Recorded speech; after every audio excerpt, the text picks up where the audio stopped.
JCI brothers and sisters, let us recite the JCI Creed, mission and vision in unison. JCI Creed. We believe faith in God gives meaning and purpose to human life, that the brotherhood of man transcends the sovereignty of nations, that economic justice can best be won by free men through free enterprise, that government should be of laws rather than of men, that Earth's great treasure lies in human personality,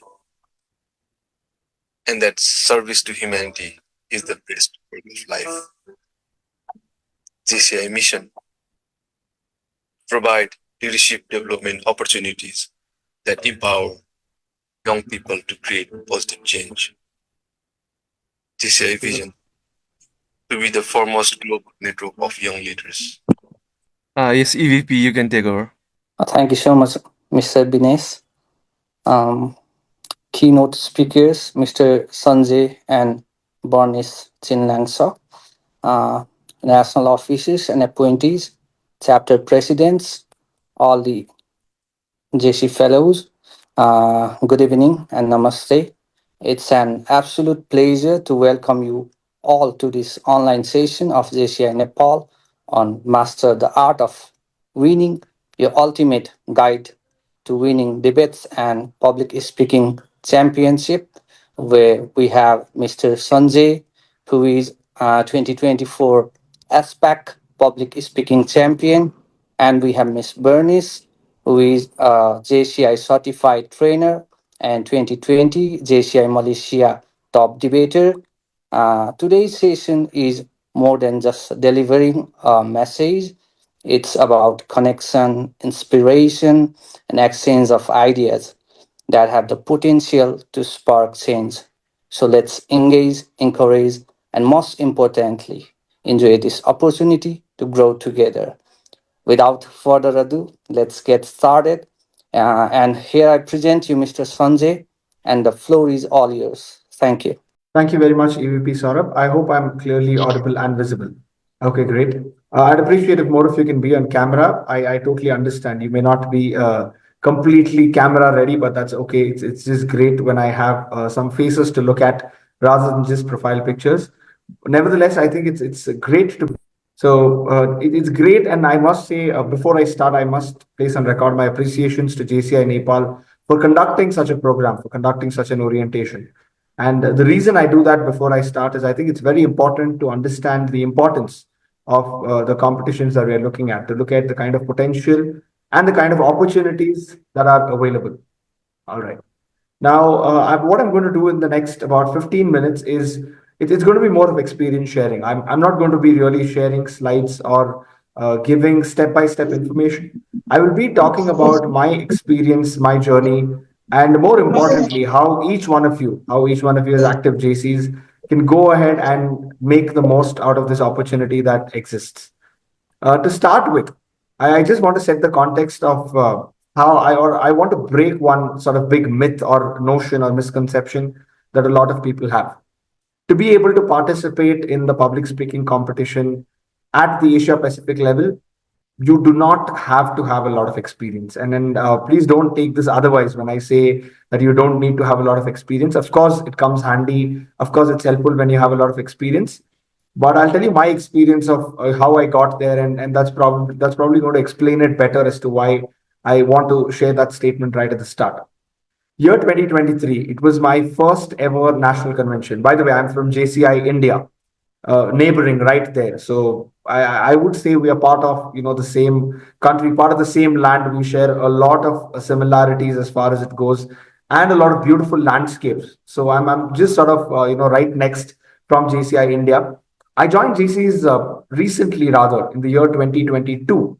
That was when I went ahead and I participated in the first national convention of JCI India.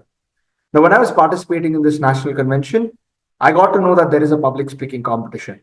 Honestly, until that moment, I was not even aware that we have a public speaking competition that goes all the way until the ASPAC and the World Congress. I was at the national convention, and as a public speaking enthusiast, right from school and college days, I said, why not? Let's go ahead and give it a shot.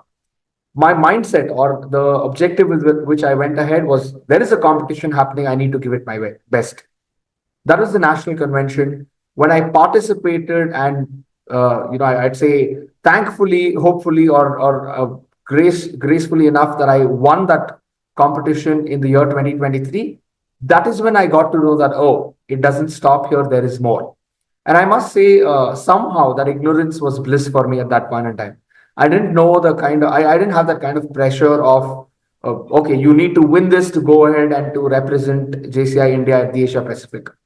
I enjoyed that particular moment. So when I won the national effective public speaking competition at JCI India, that's when I got to know that I would have the chance to represent JCI India at the Asia Pacific, what we call ASPAC Public Speaking Competition. Suddenly the tables turned. I said, great, this is a wonderful opportunity.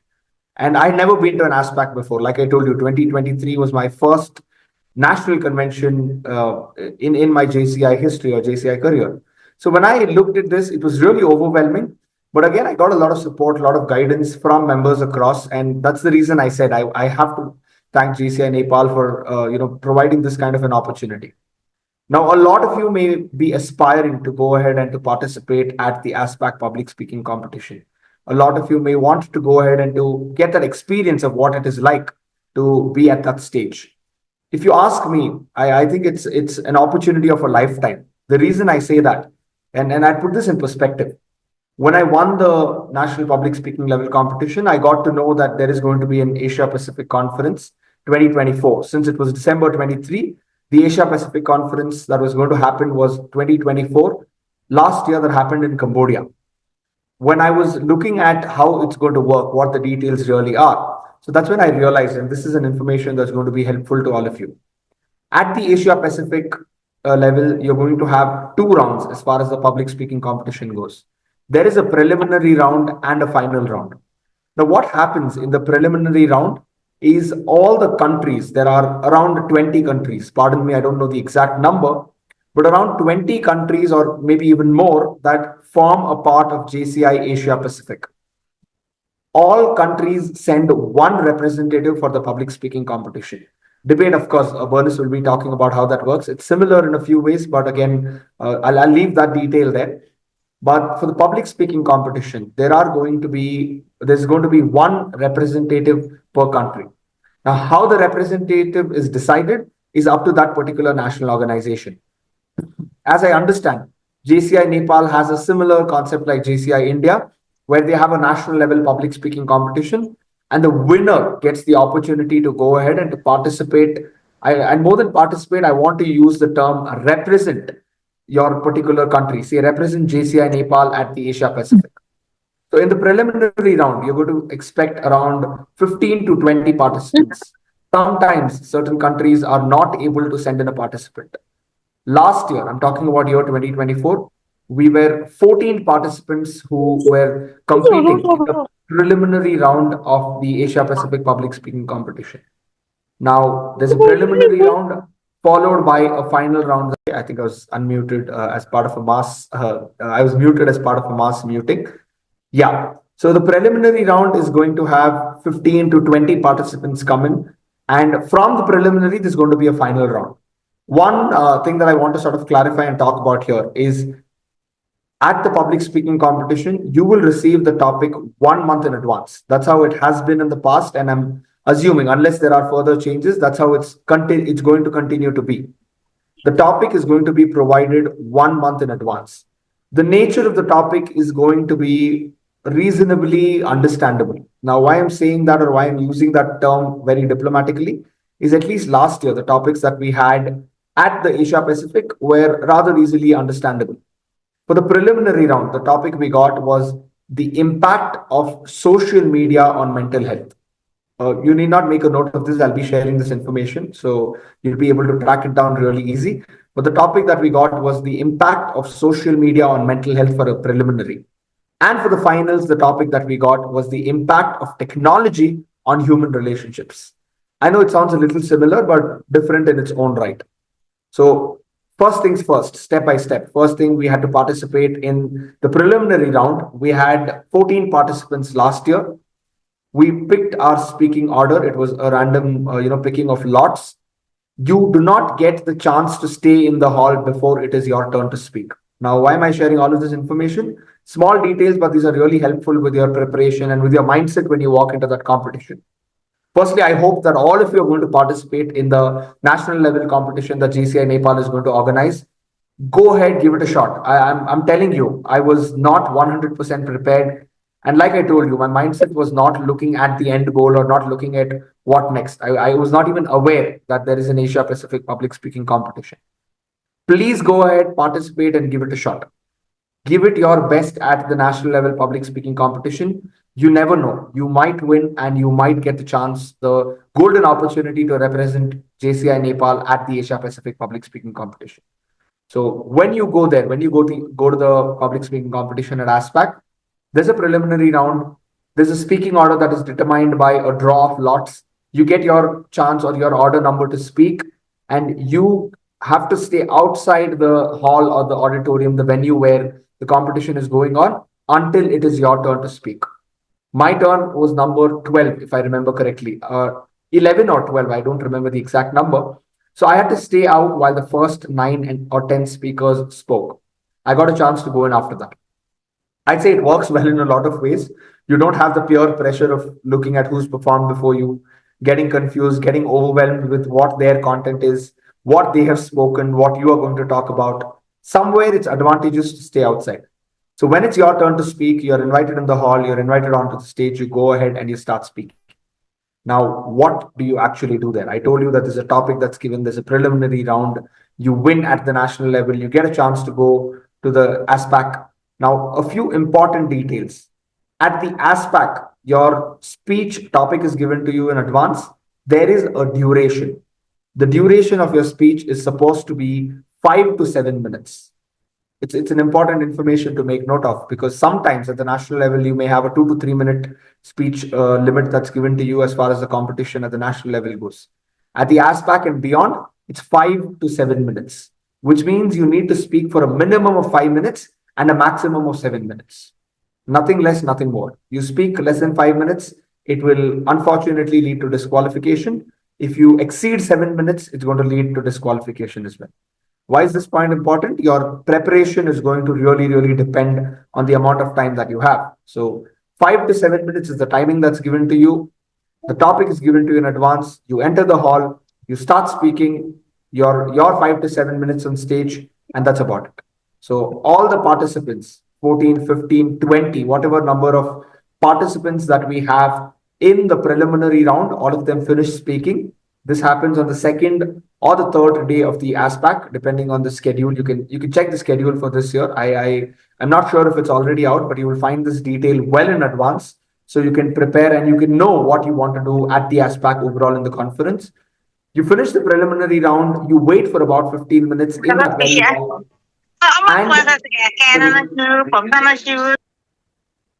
and the results are announced right there. So now when I say results, no matter whether there are 14, 15 or 20, they pick only the top three.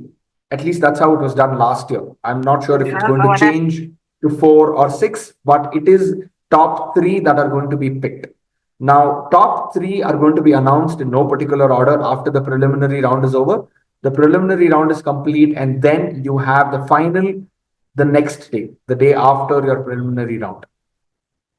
until last year, or what I heard from my fellow contestants, from other ASPAC participants who had attended previous ASPAC conventions, is the final round happens in the main auditorium or the main hall, which is also called as the GA hall or the General Assembly Hall.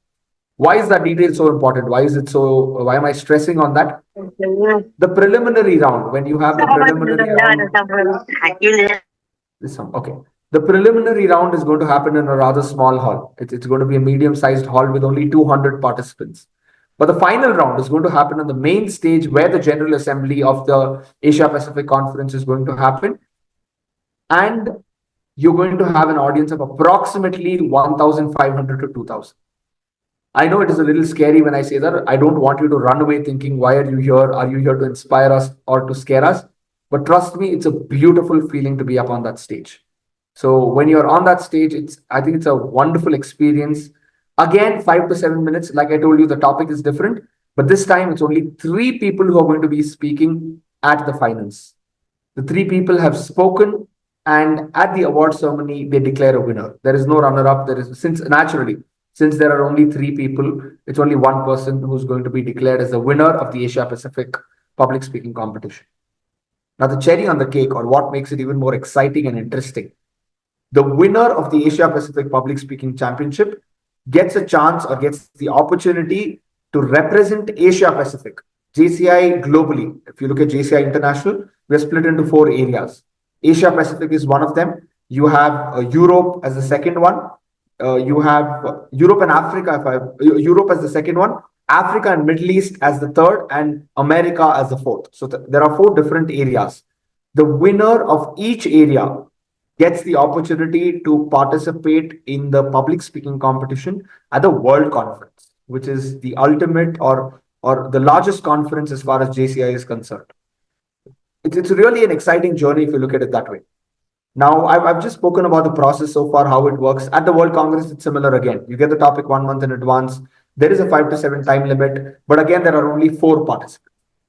Now, another very interesting, or another interesting aspect of this is the kind of networking that you have, or the participants that you get to meet at the Asia Pacific and all of this. I at least personally, sort of have this experience. When I went to ASPAC last year, I walked away with 14 solid friends from across 14 different countries in Asia Pacific. And I think that's a great opportunity. This is as far as the technicality or as far as the structure or the process of how it works. When I was talking to Bernice Ji on, what is the expectation? What am I supposed to be talking about? One of them, of course, is how it works. But second, apparently, it's to sort of, inspire and persuade all of you to go ahead, to participate, and to give it your best. For that, I think I'd want to talk a little about my journey and my experience. And I'll take a few minutes to do that. I'm not really going to take too much time. When I won the national level public speaking competition, when I got to know that I'm going to get a chance to go to the ASPAC, of course, I was thrilled. Of course, I was very excited. But the excitement sort of kept building up, and it got better as we neared the date or as we approached the date of the Asia Pacific Conference. May we got the topic. The moment you get the topic, I think, again, that's when the seriousness and the excitement hits a peak high, because you realize that you're 1 month away, you've gotten the topic, and you need to start preparing. When I started preparing, my focus was on the preliminary round. It was a lot more on the preliminary round because, let's face it, you win the preliminary, only then you have the chance to go to the final. Because from 14, whether they pick 3 or 6, it's going to be a tough fight. Why? Is because all of the people participating at the ASPAC are champions in their own national organizations. They've participated in the competition and won there already. So was I nervous? Of course, 100%. When I went into the preliminary round, I was nervous and excited at the same time. Excited because it was a great opportunity. Nervous because the competition is going to be tough. So when we went in there, again, we broke the ice, we spoke to each other, but all of us were preparing, we were walking around, moving. When I went to that stage, the only thing that I remember at the moment is I have to give it my best.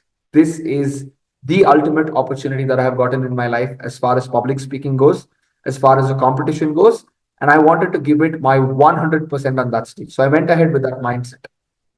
I have a video of the preliminary round, the speech that I delivered. It's available on YouTube. I will be sharing the link with all of you towards the end of the call.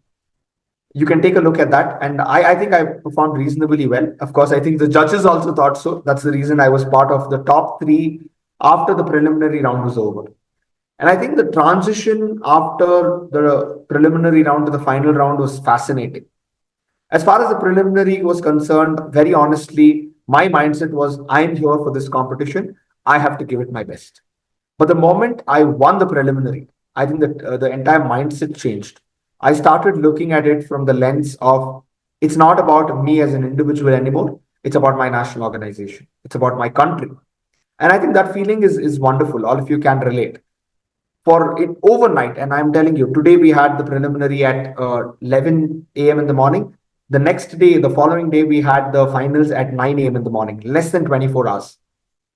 Before I slept that night, I think I was in a very different mindset that now it's about JCI India. It's not about JC Sanjay or it's not about my individual self as a participant. And I think that really helped me put a lot of things in perspective. And it really helped me to look at the competition in a very different way. So when I prepared for the final round, I really went ahead and made a lot of changes in the last less than 24 hours that I'm talking about. Because I said, and then I got reminded of one very important quote. What got you here won't get you there, or what got you here is not necessarily going to help you win the finals. And I said, I heard one participant speak, and I knew the competition was really, really tough as far as the three people were concerned. So I said, how do I not just give my best, but sort of level up, sort of do something that's interesting? I remember I sort of rewrote the entire speech the previous night, the previous evening. I rehearsed about 4 or 5 times, tried, or looked at, I discussed with one of my mentors, what are the things that I want to change? What is it that is going to stand out with the audience? So I made about 4 to 5 additions. Did I get a good night's sleep that day? I don't remember because I slept at around 3:30 a.m. in the morning. 9 a.m. was the competition, and I was up by 7 a.m. Took a good shower, got ready, and when I was going ahead and participating, I was constantly reminded of the same thing that I thought the previous day. I said, I was thinking to myself that this is the biggest stage, but on the finals, it changed. I said, it cannot get bigger than this right now. When I walked into the hall, I said, it's a huge audience that I'm going to be facing, 2,000 people. And trust me, the feeling that I'm talking about is before I went up on stage or when we were doing a trial run, checking our mic and ensuring everything is set. I was able to see the arrangement, the seating of the hall. The first 5 to 10, or approximately say 1/5 or 20% of the hall was occupied in a reserved area for all the international delegates. And when I'm saying international delegates, most of these were national presidents from different countries. You had EVPs, you had the world president himself. You had a lot of these people who were going to be part of the audience. And that's when I was humbled with the opportunity that I had. I was extremely nervous, of course, because then you've reached the final step, but there is one step that sort of, keeps you away from being called the champion at the Asia Pacific Public Speaking Competition. So when I went ahead, I was really, really grateful for the opportunity. I was humbled looking at the stage that I was going to be talking about. Also, it was, sort of daunting at one point in time to look at the fact that you're going to be standing there. But I went ahead, I think, and then I call this, I'm not saying this just for the sake of this competition. I've spoken about this to a lot of my other JCI friends outside JCI, friends, family, people that I've spoken to. I consider those 7 minutes the best 7 minutes of my life. The 7 minutes that I spent at the Asia Pacific Public Speaking Final, till date, I don't think I've gotten a better experience. While I went ahead and participated in the World Congress, that's a story for another day. I'll talk very briefly about that. Those 7 minutes are the best 7 minutes of my life. I thoroughly enjoyed myself. And when I finished that, speech, when I came back, I was talking to my other delegates who were along with me, other JCI members from India, from other countries whom I had made friends with the previous day. I knew I did well, but of course, it was result time in the evening. All three of us had done fairly well. Did I know already that I have a chance? To a certain extent, yes. I was second, so I didn't know how the first person spoke. The third person I heard. I knew he did really well, but I said, okay, let's see. It's a tough fight. We'll figure out, or we'll get to know him. Thankfully, it was not a long wait. The competition was over about 10 a.m. We had the award ceremony at 3 p.m. So, and then they announced the result Naturally, there is no suspense, no surprise that I'm going to keep. It was mentioned at the start. I was declared as the winner of the Asia Pacific Public Speaking Champion. And again, that moment, walking up to that stage, going ahead, I think that was a dream come true, a dream that I never saw. And then why I want to put it in this perspective is a lot of times you don't plan all of these things. A lot of times you don't look at planning all of these things that you're going to participate to win here and win there and then go ahead and win. Sometimes it happens in a flow. And if I was able to do that with no intention, and I'm using the word intention because I didn't come in with the intention of participating and winning and going ahead with that representation. I came with the intent of delivering a good speech, with the intent of a healthy competition. If I was able to do that last year, I'm sure each one of you can. Is it going to be easy? I think it will be unfair if I say it was easy. It is definitely not going to be easy. But is it going to be worth it? Yes, I'm not going to talk about whether it's difficult or not. It's going to be absolutely worth it at the end of the day when you look back at the journey and whether or not you won on that particular day. I think going ahead and getting that exposure on that stage, it is an international stage, it is an international audience. You're going to be talking to people from 15 plus different countries who come from different mindsets, who come from different cultural backgrounds, who come from different understanding of public speaking, of their topics, of how a lot of these things work. That's an experience you're going to be grateful for. I won the Asia Pacific and I had the opportunity to represent Asia Pacific at the World Congress that happened last year, October and November in Taiwan. Did I win the competition there? No, I did not. But like I told you, it's not just about winning, the kind of experience, the kind of exposure, and the perspective that I got around public speaking. I want to put it this way. When I say that the Asia Pacific 7 minutes were the best 7 minutes of my life, I think the World Congress experience overall, not just the public speaking, it was all of it was my first. I've not attended an ASPAC before. I've not been at a World Congress before. It was all the first time last year. So when I went to the World Congress and when I came back, I considered that experience or that trip or that conference a turning point in my life.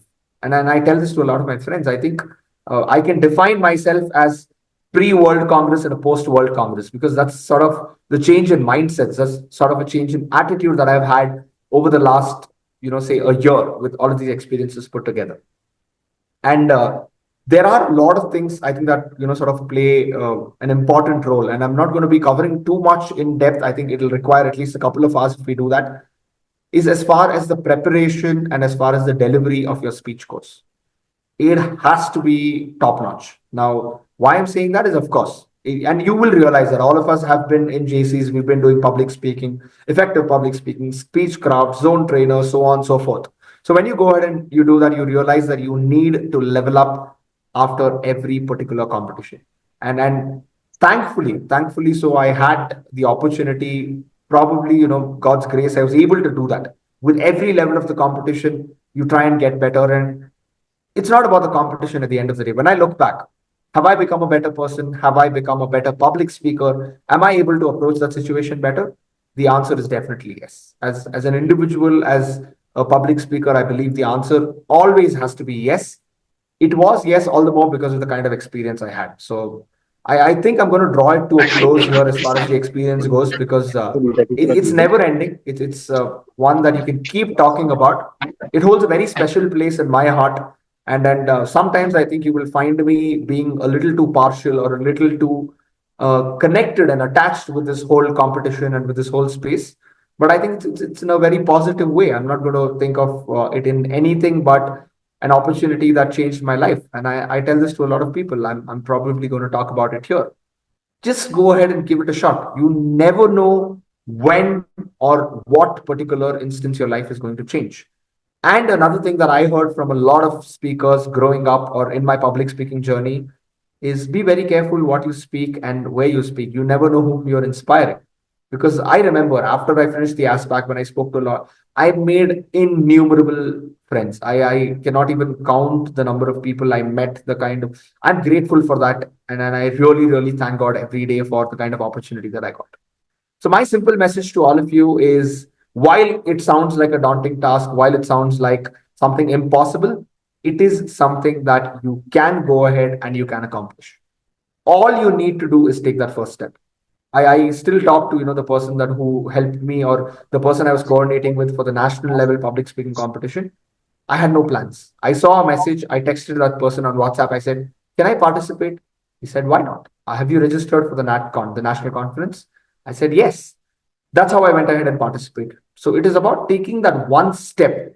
And you don't necessarily take it with a lot of aspiration or ambition. You take it to get out of your comfort zone. You take it to try something. You take it to go ahead and, like I said, just give it a shot. And you never know where that one single step can go ahead and take you in your life. So I won't leave it there, and I'll probably open the floor, to questions for about 5 minutes before we hear from Bernice on debating, which is another sort of exceptional area to be talking about. That's as far as my journey. That's as far as how my experience with the public speaking competition at ASPAC and World Congress has been. The floor is open to questions. Thank you everyone for being so patient and for I see a lot of you smiling, using reactions to respond to me. I really appreciate all of you being here. The floor is open for questions. You can unmute yourself and you can ask me questions, or you can type questions in the chat box and I'll be able to answer the questions as far as I'm able to.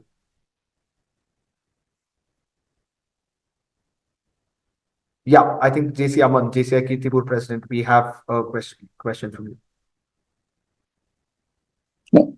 May I speak now?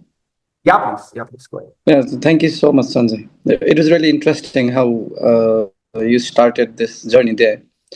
Like one moment you did not know that you would be speaking, and other moment you won it. Yeah, absolutely. So it is really inspiring. What I wanted to ask you was that, whenever we go for public speaking, it's really difficult how you start it. Maybe things flow from there. So, Right. So they say well begun is half done.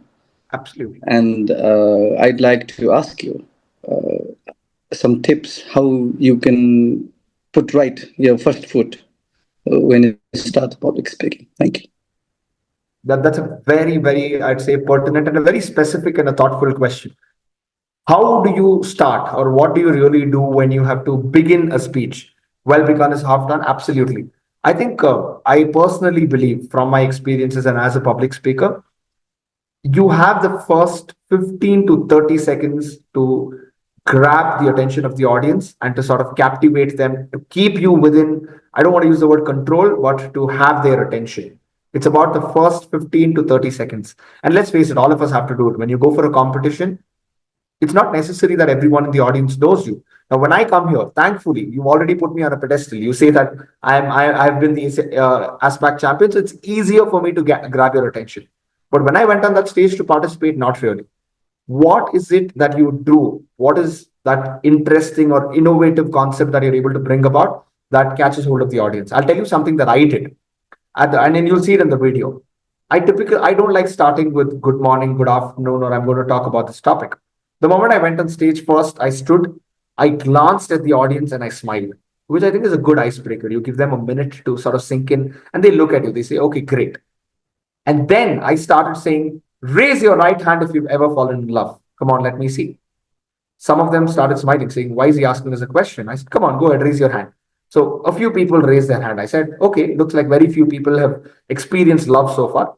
And then I said, keep your right hand up, keep your right hand up. Simultaneously, raise your left hand if you've ever had a heartbreak. And then some people started laughing. So I said, okay, no problem. It's okay if your heart is broken. I said, now put both of these hands together. So some of them, sort of put their hands together. And I said, thank you very much for welcoming me with that round of applause. Now, whether you faced a heartbreak, and then I continue. So what happens is, whether or not people are listening to me at the first minute, the moment I said, raise your hand if you've ever fallen in love, all of them are like, oh, he's asking us a question. So you get attention, or you are able to grab the attention of a lot of the audience members. How do you start with something, I don't want to use the word dramatic, but something that is attention catching right at the start? At the World Congress, I started by having a conversation with myself. So I was staring at one corner, and I said, what if I did not deserve this opportunity? You see, it goes into a completely different conversation. The audience look at you, the audience pay attention. So I would suggest, there is no golden rule as to how do you start, but how do you keep it interesting, and how are you able to hook the audience right at the start? That's sort of a simple answer that I'd like to give to you, Aman. I hope that answers your question. I have two questions in the chat box. In which topic we have to speak? We have JC Dipin, who's asked this question.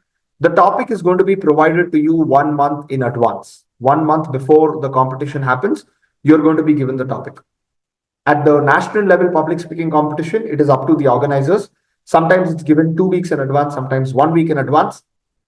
But your Asia Pacific and World Congress, you will be given very specific instructions 1 month in advance, where they will tell you that this is the topic that you have to talk about. These are the criteria, these are the points you need to keep in mind. You have to be here at this particular point. There is going to be one person coordinating with you. So the topic is going to be given to you well in advance. Yeah. Any other questions? Anything that you'd like to ask? I'll be more than happy to answer. Yeah, I would like to ask you one question to Sure, please. for all the participants. On behalf of all the participants, how do you handle nervousness or stage fright before speaking? So Absolutely. I think it's a very personal way of looking at how do you handle nervousness and how do you overcome that stage fright. There are two things that I'll talk about. One thing that you cannot compromise at all is that you need to practice. You need to hit the stage more often. You need to be able to do it for weeks, months, and years. Only then I think you're going to be able to overcome that nervousness and stage fright. It doesn't happen overnight. I like to tell this to a lot of people in a lot of trainings that I do. The one thing that you cannot go to a medical store, a pharmacy, or a drugstore, and you can't ask them for a medicine for confidence. No doctor will be able to prescribe you a pill. Pop a pill, gain confidence. Never works. So it comes with practice. It comes with persistent effort. And I like to take the example of walking. I like to take the example of talking. I like to take the example of driving. When we start on day one, we do not know how to do all of these things. Look at it. Look at kids around you. They don't know how to walk. They struggle to even stand. But with continuous practice, with continuous efforts, they're able to do that. It's also about talking or learning a language. It's about riding a bicycle, riding a motorcycle, driving a car. All of these things come in with continuous practice. So number one, how do you overcome nervousness and stage fright? Is you practice. If you ask me when to start practicing, I'd say the answer is yesterday, not today. You start practicing yesterday. Only then you're going to be able to do well tomorrow. And it could be whenever. It could be a week from today. It could be 1 month away. It could be 4, 5, 7 years from today. The more you practice, the more you put in that amount of hard work and effort to get better, it's going to be easier. That's part one. Part two, no matter how much you practice, you are going to feel last minute nervousness before you hit the stage. I tackle it in two ways. Number one is by sipping water. Number two is by listening to music. I know it sounds a little bookish or a little silly when I say sipping water. It works. When water goes inside your body, down your throat, you feel calm. You can drink cold water, you can sip water, it's your choice. And music. I did that at the ASPAC and at the World Congress as well. Before the competition starts, you'll find me with my headphones or my AirPods plugged in, and I'd be walking around. People would think, what is he doing? But I'd have my choice of music going around, which sort of gets me in a zone and puts me in a spot where I think about nothing else, where I'm not distracted by a lot of things, but I'm rehearsing my speech, and somewhere I manifest the fact as to I'm going to perform well and probably win the competition. So two ways. One is the long-term practice, and short-term, you try these techniques. okay, thank you very much, sir. Thank you very much. Who can participate? There's one question in the chat box. There is one clear guideline that is sort of mentioned, that you need to be within the age group of 18 to 40 as on the date of the competition. You need to be an active JC, and we know the definition of an active JC is you need to be in the age of 18 to 40 to be able to participate. Only then you will be eligible. And of course, you need to be sort of registered. You go ahead and do it. There is a process of registering through JVC, and approval happens, but that's sort of okay. There are two. Yeah, well, I'll take a question from you, Devamsh. Please go ahead. Yeah, I was going to ask you something. What about the judges who are going to be judging the speech competition, especially in the Asia Pacific regional level? Yeah, at the Asia Pacific, I remember all three judges were past EVPs who are JCI trainers who have experience in the area of public speaking. At the World Congress also, you had, say all three past EVPs who are JCI certified national international trainers. So of course they come in with great experience and they're able to judge. It's a panel. It's not an individual person. Yeah. I think we'll stop Q&A. We have the last two questions. I've gotten the message from all of us have seen that message in the chat box. JCI VPs. That's absolutely right. Who can participate? How can we boost our confidence level and how you faced it? I think I'll go back to the same two answers. How do you not feel nervous and how do you feel confident? It's through practice, it's through repeated practice. And when you're 100% prepared, naturally you feel a little more confident, you feel less nervous. So putting in that much amount of time and effort over time. And yeah, I think that's about it. That's primarily what we have. I know you may have more questions and you may want to take a look at the videos. What I've done is in the chat box, I've dropped in my LinkedIn and Instagram ID, depending on whether you use LinkedIn or whether you use Instagram more actively. You can feel free to connect with me, reach out to me for any specific queries that you have around how all of this works. What I will also do is towards or probably right now, before we have Bernice start, I'm going to send the links of the preliminary and the final round, the public speaking speeches that I delivered. You can go ahead, take a look, or you can simply go to YouTube, search for ASPAC 2024, and you can type my name, Sanjay R. You'll be able to find those videos. Thank you very much. You've been a very, very patient and a very interactive audience. I wish we had more time, but that's the beauty of time. I mean, no matter how much you have, I think it's always sort of, you're going to fall short and feel that it's not sufficient. Thank you for being patient, and I really, really look forward to listening and learning from Bernice's experience around debating. That's one area I'm yet to try. And thanks for having me here again. Special mention to the National IT Chairperson of JCI Nepal, JC Bernice Ji. Thank you very much for the invite, and it was lovely talking to you. I look forward to connecting and talking more to all of you on social media through the links that I mentioned. Thank you, and back to you. Thank you so much, Mr. Sanjay. He has shared us about his experiences and his part of story about public speaking. I hope you have learned a lot from his storytelling, and I believe he has interpreted all your queries. Thank you so much once again, Mr. Sanjay. Now, I would like to welcome you all once again, whether you are here to share your voice or to listen and learn. Your presence makes this event special. Now, I'd like to present Bernice to you all. Bernice, the floor is all yours. Good evening, everybody. So, a quick question. Did everyone enjoy the session that we just had regarding public speaking? Does that make you want to join public speaking? If you do, press 1 in the chat. We've got 2 people, 3 people, 4, 5. Okay, so I reckon JCI Nepal will have lots of participants in their upcoming JCI Nepal public speaking national competition coming up. Yay, there's lots. Now, who here is also interested in learning a little bit about what JCI debating is all about? Click 2. 2 people, 3 people. Yes, excellent. Now, while I've got you typing there and all pumped up, can you maybe type a little bit in the group chat for me on why do you want to start doing debating, just in the group chat? So while you do that, I'm going to try and sign up on my other laptop so that I can share my slides to you while I get to see you at the same time. So why do you want to start debating? Nobody wants to start debating? I see lots of number 2s earlier. Manish? To enhance my questioning and answering capabilities. Yes, very good, Tushar. It's a great way to influence people's thoughts, minds, and actions. That attracts me. Yes.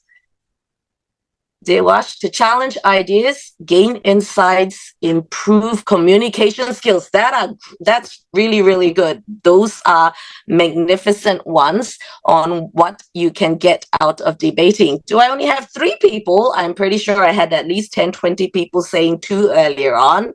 Come on. To improve communication skills, yes.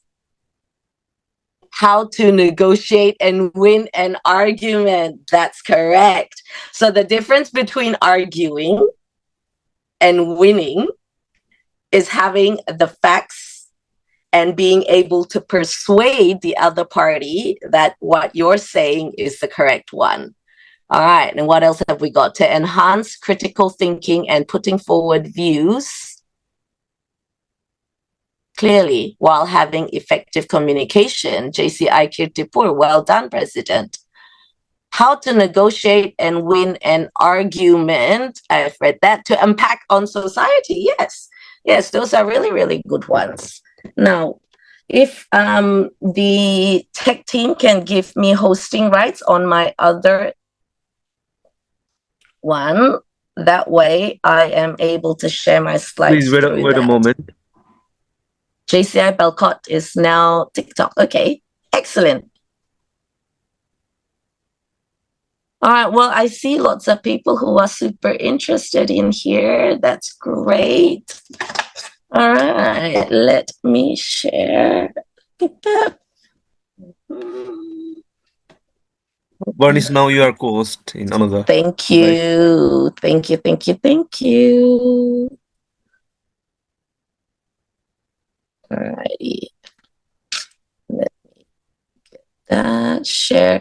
So I know that earlier on your previous speaker, he did not have any slides. He shared as a personal, as a public speaker. But when it comes down to debate, there's a lot of rules that comes with public speaking. Literally, your main rules is you need to speak for at least 5 minutes, but make sure you finish within 7 minutes. When it comes down to debating, there's a lot to know.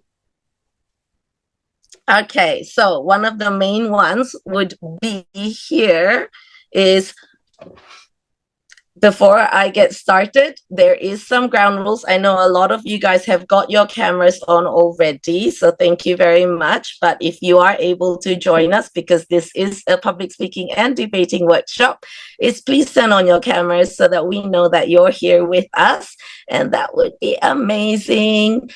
Please keep your microphones off, but if you do have any questions, you can just speak up. All right, and another thing is be active. So a quick introduction about myself. I started in 2018, so I joined JCI in Labuan, that's my local chapter in Malaysia, in 2018, and since then I served as local president in 2020, and since then I've served in our area, which is similar to your zone, and went across to national, and was very, very fortunate to meet a few of the participants here as well, and even Sanjay at ASPAC last year, where he won the ASPAC Champion. So how does it go? So how did I get started in debate? So in debate itself, I started in 2020 when I was a local president. So that's the top left picture. That's where we competed in our area level. And from there, because 2020 was COVID season, we had to do our national competition in virtual through Zoom, but that was shared throughout all of Malaysia, as well as our assistant norms as well. And when we won our national one, we went and represented JCI Malaysia in ASPAC. But although we did not win there, I still got an opportunity to actually represent JCI Malaysia at the World Congress last year in Taiwan, because they are our sister chapter. So they opened a position for us, especially. And today, thank you so much, JCI Nepal, for extending an invitation to JCI Malaysia and myself to share a little bit about JCI debating to your members. And hopefully with the sharing that I could impart, more of your members are more interested and know a little bit more about what the rules are when it comes down to debating and what it is that they can get out of it as well. And thank you also for admitting Kenny Lee. Kenny Lee is our very, very special, our first And so far, only JCI World Congress English Debating Champion, or one of the 3 that participated in World Congress in 2019. So thank you, Kenny, for joining us. And at the end of my session, Kenny will share a little bit about what it's like to be or to get to achieve and become the world champion in debating. Okay, so who's excited to hear and listen to what Kenny has to share? Type K in the group chat. Yay! Who wants to learn? Only one person. 2, 3. Okay, so there's a few people who's getting ready to listen to you, Kenny. Yeah, Bernice, by the way, I won 2018, not 19. 19 is someone else. 2018. I keep thinking it's 2019. Okay, so it's 2018 world champion. Okay. Now, who wants to listen to Bernice tell you a little bit about the rules when it comes down to debating? You just type B in there. Thank you. All right, now I don't feel so bad. Everybody wants to just listen to Kenny talk. All right. So what have we got now? I've got so many people here. Okay, so a little bit about debating. So the main objective that we've got here today is to inspire and to equip everyone here, and also obviously those who will be watching the recording session later on, with the essential strategies. That's what we'll be going through today. We'll be going through the strategies, the techniques, and also a little bit of the understanding of what the rules are, so that you can excel when it comes down to debate competitions. So what are we going to go through? We're going to go through 3 sections. First, you need to have the winning mindset. So how are you going to get a winning mindset? We're going to have we're going to go through some strategies to dominate a debate. And then what are the rules and regulations when it comes down to debating? So a very, very quick one. Probably don't bother scanning that, but if you could just type in the chat room, what's your biggest debate challenge? Just in the chat room, what's your biggest debate challenge? The rules. Okay, so, well, that's why we're here. So we'll go through a few of the rules, and then once you know the rules, you'll be able to debate like a pro. The content, yes, we'll be going through some of the contents as well on how to build a proper team members. Okay, so that's a good one. So with the team members, as you can see in most of our debate pictures, there's 3 people sitting up there, but there's also an extra one that we call a reserve. So all debate teams, you must have at least 4 people. Level of sound, I don't understand what that means, level of sound. Maybe you want to explain a little bit on that, Umesh? Communication skills, yes, that's correct. For the first timer, definitely the do's and the don'ts. Yes, we'll be going through a few of the do's and the don'ts as well. So I'm so glad to have Kenny with me here today, because Kenny is also one of our coaches as well when it comes down to debate, and he's been coaching since 2018. So literally a Bible in that little brain of his there when it comes down to debating. All right, confidence level on the topic. So yes, being confident in the topic is one thing, because that's also a very, very important part of why we need to prepare. Voice pitch, body language, and speaking style. Yes, that's something as well that is very, very important when it comes down to debating. And it's also going to be mentioned later on.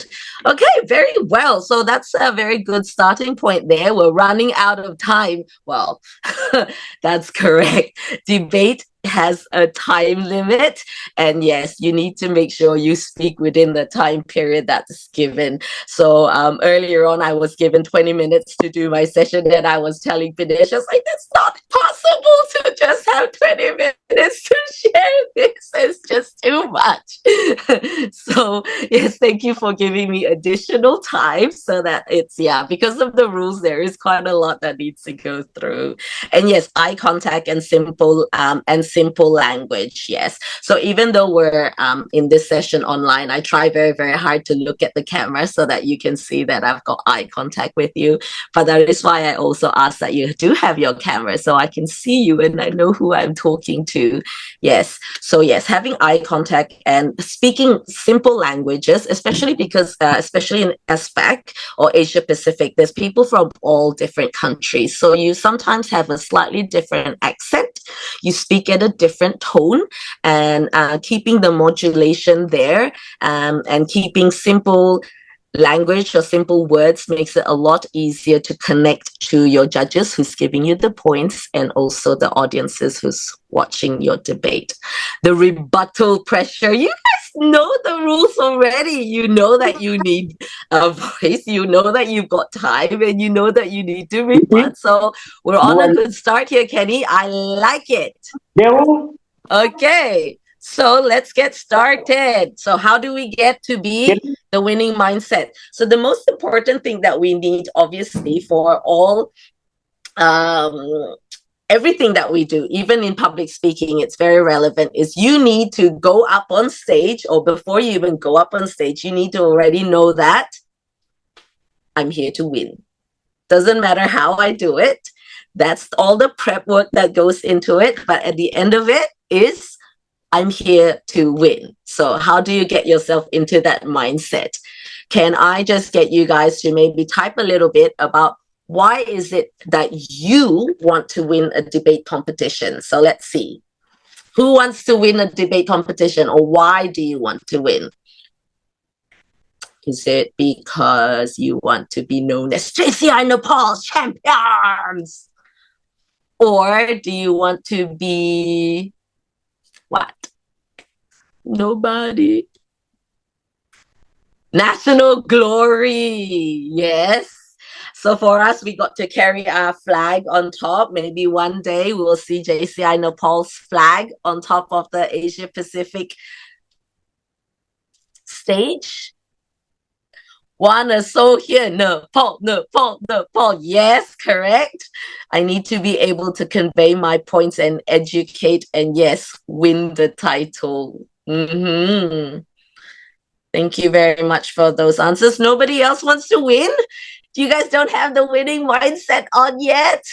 Do I have to give you for fun? Yes, that's correct. You want to win because it's fun. And that's the main reason why I joined debate in the first place, is just to have fun, really. We didn't actually go there to win. We went to have fun. It was a group of friends that says, hey, let's just join the debate competition. And if we win, we win. We don't win, we don't win. And then, we just went there for fun. And then we ended up winning, which was awesome. All right. So thank you so much for your answers. How much does accent affect the competition? Look, accent doesn't really affect the competition too much. It's more on making sure that your words are well articulated and people can understand you. Obviously, when it comes down to accents, if your accent is really, really strong, you need to practice and practice and practice. Same thing like public speaking. You need to make sure that whatever you say, everyone can understand you. So when see how I slowed down my speech, and I articulated every word I said, so that you can hear me better as well.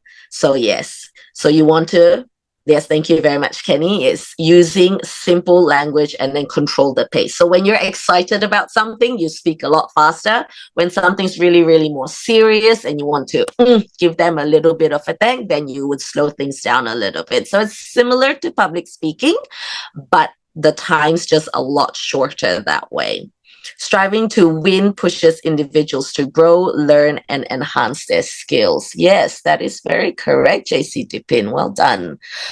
So what would make a great debate, though? So which of these is not a key debate success factor? Now, did I even type these in for you to have a look? Let me see if I can find it in here. No. Okay. I want to stop sharing this for a moment.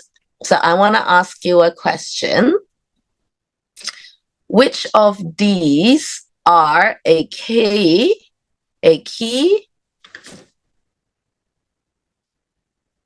debate success factor? If you could just type in the group chat and I can read you there, is mastering structure and argumentation. Mastering structure and argumentation. Is that a key success factor or not? Just say yes or no. Mastering structure and argumentation. Yes, yes, yes. That's correct. Okay. So speaking with confidence and clarity. Is that a key debate success factor?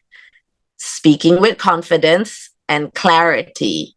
Yes, okay. Memorizing speeches word for word.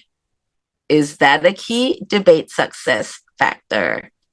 No, no, no, no, that's correct. Okay, so thinking critically and anticipating counter arguments. So counter arguments are like rebuttals. Thinking critically and anticipating counter arguments. Yes, that's right. You guys did really, really well there. Yeah, yes. Because when it comes down to debating, it's a little bit different where compared to public speaking in that sense. Because when it comes down to public speaking, you've got a prepared speech. Nobody's going to rebut you. Nobody's going to cut you off. You have 5 minutes to say whatever you want when you're on stage. But when it comes down to debating, you only have 1 minute where they don't cut you off, and that's called your time. That is saved just for you. But on the 2nd minute or the 3rd minute, everyone can cut you off by giving you point of information, and then their whole goal is literally to just cut you off. So when you have a prepared speech or when you've already memorized yourself and that happens, you lose yourself and you have no clue what you're talking about, and you'll just go mind blank and you're like, ugh. So it's always very, very important for you to just know your motion really well, know your topic, know your facts, but also know what the other team would possibly have to counterattack you, so that you can have something prepared in advance when it comes to that. All right, let me go back to sharing the slides again.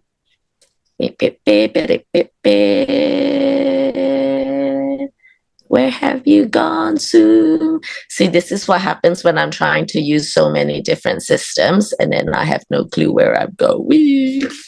Okay. Alrighty, let's go back to Zoom. There we are. Okay, share slide. Okay. Okay. All right, we're back on. So, like I said, success is not final. Failure is not fatal. It is the courage to continue that counts. And that's what Winston Churchill says. Because at the end of the day, even though we've won, we might not win straight away. Every single failure that we go through, it's always a learning process. So just because you're not confident in winning, it shouldn't stop you from participating in the upcoming national competition that JCI Nepal will be hosting very soon. It's your courage, it's your passion, it's your will to actually continue on. That's what's important when it comes down to succeeding. Okay? All right. So does that give you a little bit of a mental thing to go, right? Okay. I'm going to do this. I'm going to jump into it. I'm going to start debating now. So if you can say 5 or type 5 in there, I know that you're gonna be registering, and then JCI Nepal will be looking forward to your registration in the upcoming debate. Yes, well, okay, we've got 5 people. That makes at least almost 2 teams for JCI Nepal. Well done. All right, so what are the strategies that you need to dominate a debate? So these, pay attention on these ones, because this will definitely help you on knowing it. So I've given very, very simple formula. I've given you a nice acronym as well.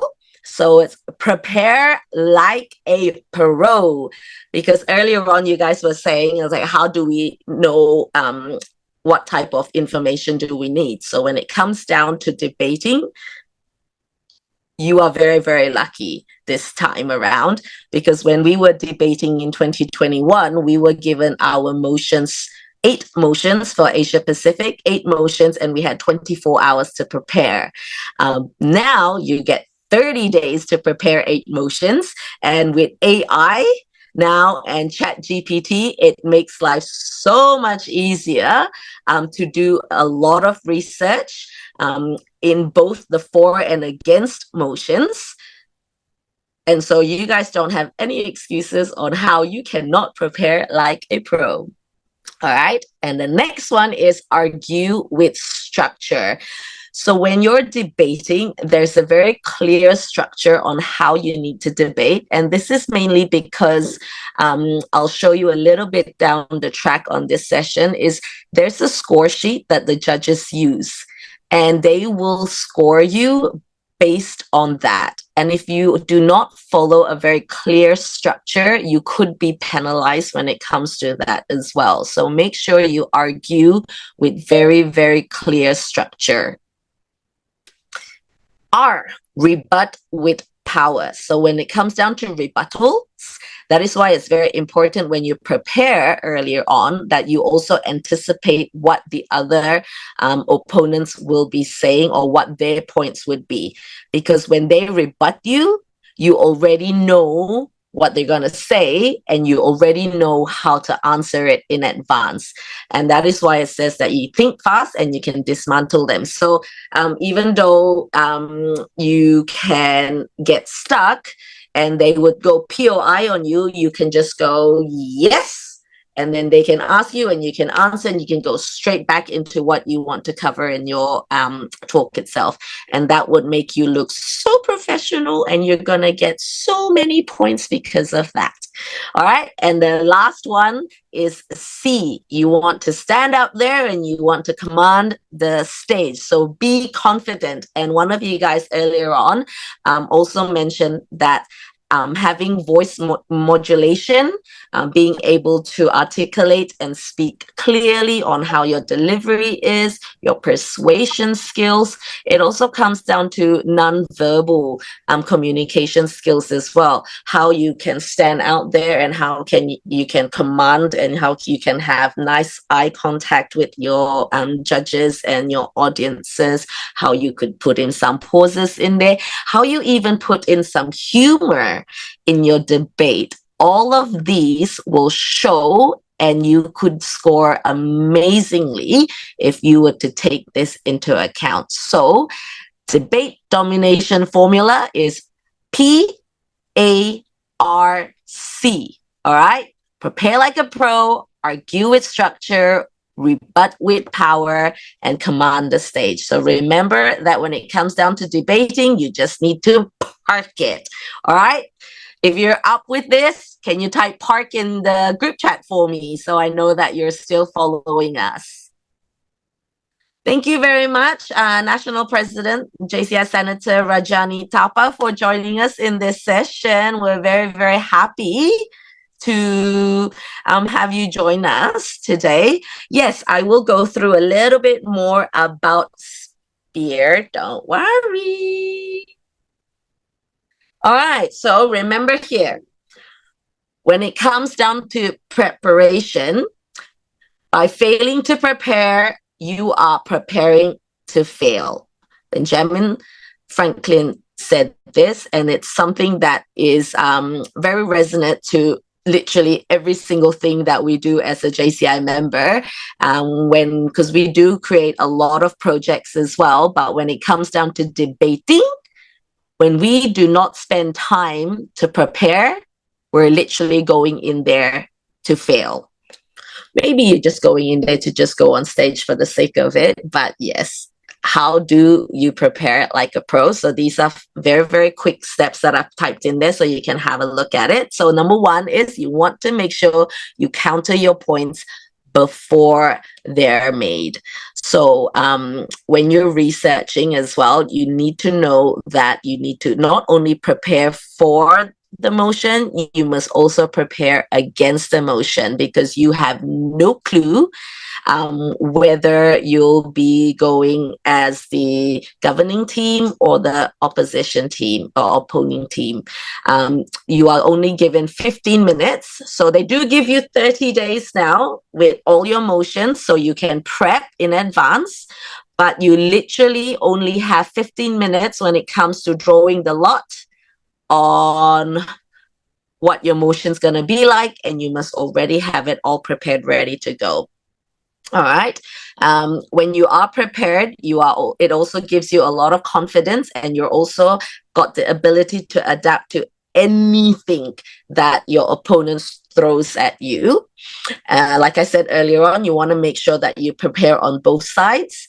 And then when it comes down to researching, there's many, many ways that you can research nowadays.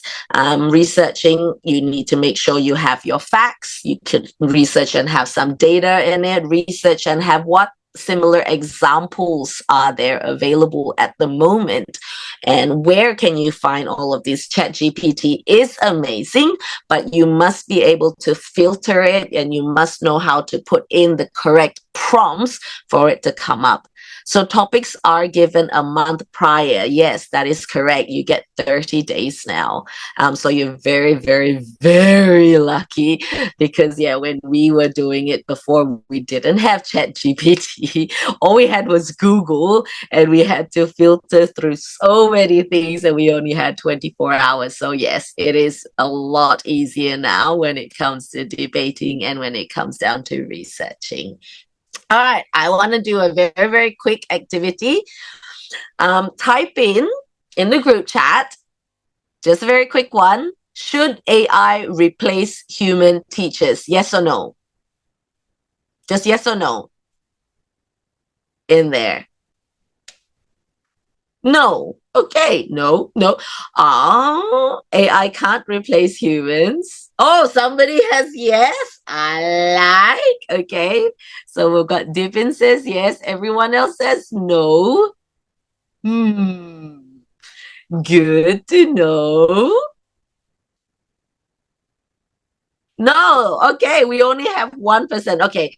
So JC Dipin Kadka, would you like to try out a very quick challenge and give us a bit of an introduction or an opening of should AI replace human teachers as a opening statement for?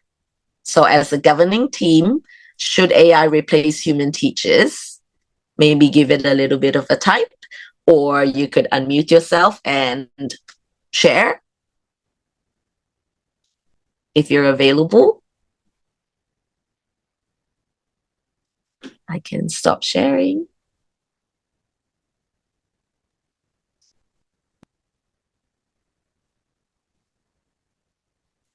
JC Dipin, are you able to share with us?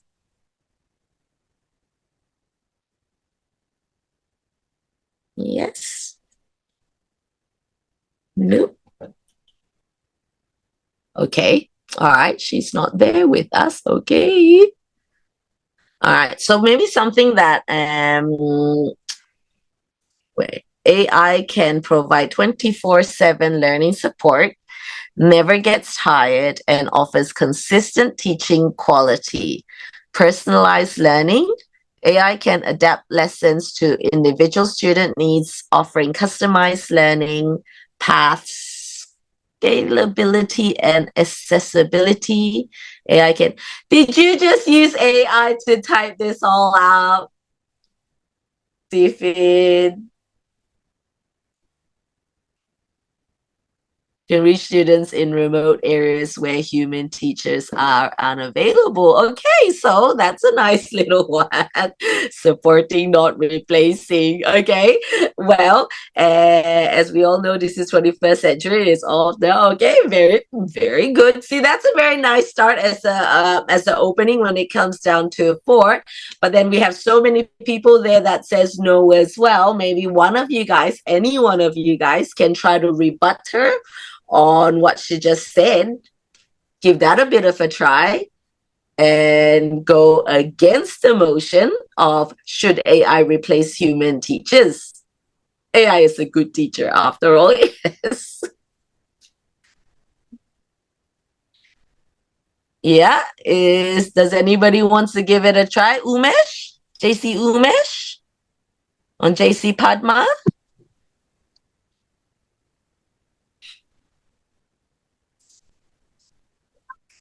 AI don't understand feelings and emotions and can't teach it. So sad.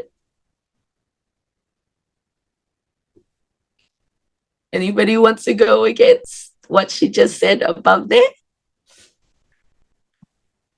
All right. So I know I'm going ahead a little bit, but something that you could say as well when it comes down to being a more well-prepared debater is you want to put in some facts in there as well to back up what you're trying to say here. Is you could say like for example, a 2023 UNESCO report found that students taught by AI tutors scored 15% lower in creativity-based subjects than those taught by humans. So this is something that you can very easily get from an AI search, but it gives you some more additional credibility with what you say, because you're stating when you found it and then who's doing the report, and then you're also giving some facts, some backup on what you're trying to say. So through that, you're able to support the motion a lot easier, and it makes it a little bit harder for the other team to rebut you on that as well. So that's pretty handy when it comes to that. Okay. So what extra? AI can't understand our locality as physical teachers, but AI cannot get sick. See, AI is just a combination of ideas available in internet, not always true. Though that is correct. Yes, AI is not always true, and that is why that we're always told that we need to filter. So just because we use AI to search for our information, it doesn't mean that we have to follow it 100%. We still need to filter it, and we still need to find out what's the most important, most relevant information to support our motion. Okay. All right. So let me just go through to the next slide here. Is earlier on one of you guys asked what is spear, right? So when we are trying to argue and when we are trying to have our speeches or our little time on stage, we recommend that you use the spear method. And what is the spear method? It's S, state your argument. So what is your argument? So the argument is the motion. So provide the evidence. So like earlier on, we said 2023 UNESCO. So that's where my evidence comes from. And then explain why it matters. So use that and then use an example to back up the evidence that you've just used. And then anticipate counter arguments.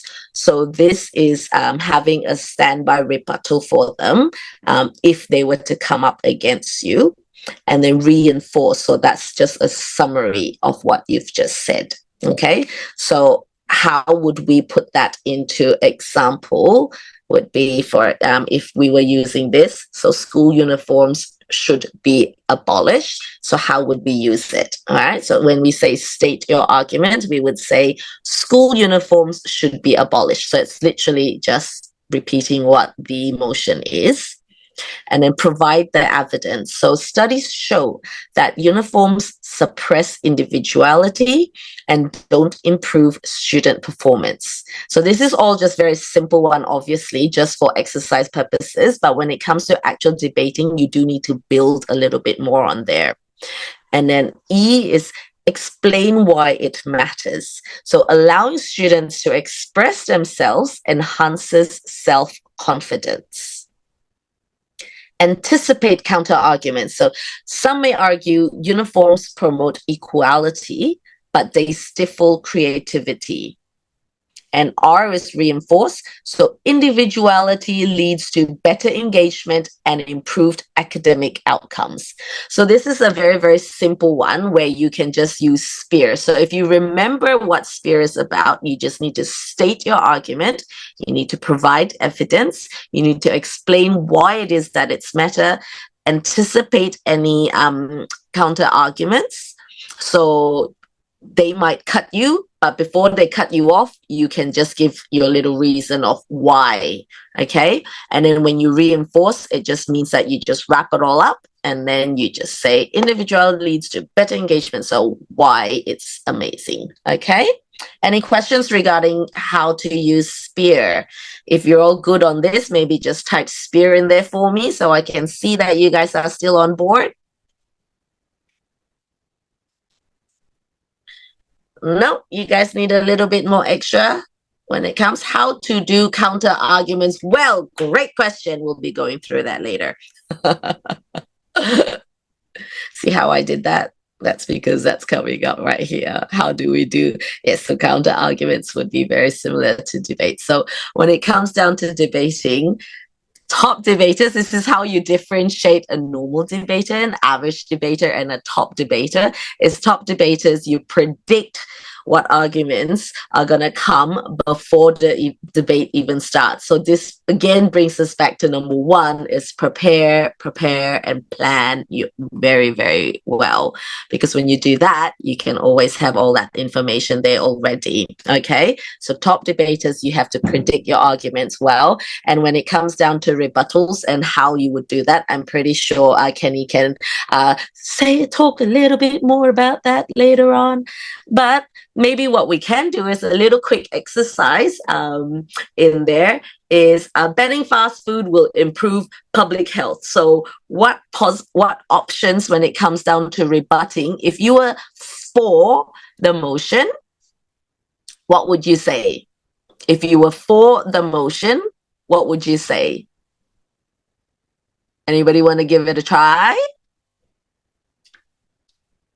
If you were for the motion, what would you say? Haley. Let me give Devan from JCI Lahan City. What would you say if you were for the motion? Fast food is full of unhealthy oil and ingredients. Iki. Who would rebut that? Anybody who wants to rebut what Diwash just said?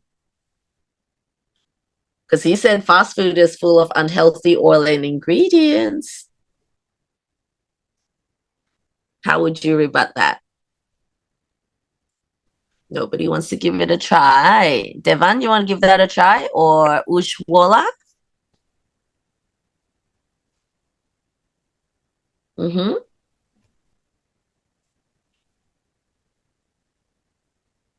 No? All right. Well, the textbook answer, I'll read you the textbook answer because... Hello? Would you like to share? Oh, sorry. Hello? I only have, I can't, I don't know what your name is. I'm sorry, because I just see iPhone in there. Less nutritional value. Could you them to unmute?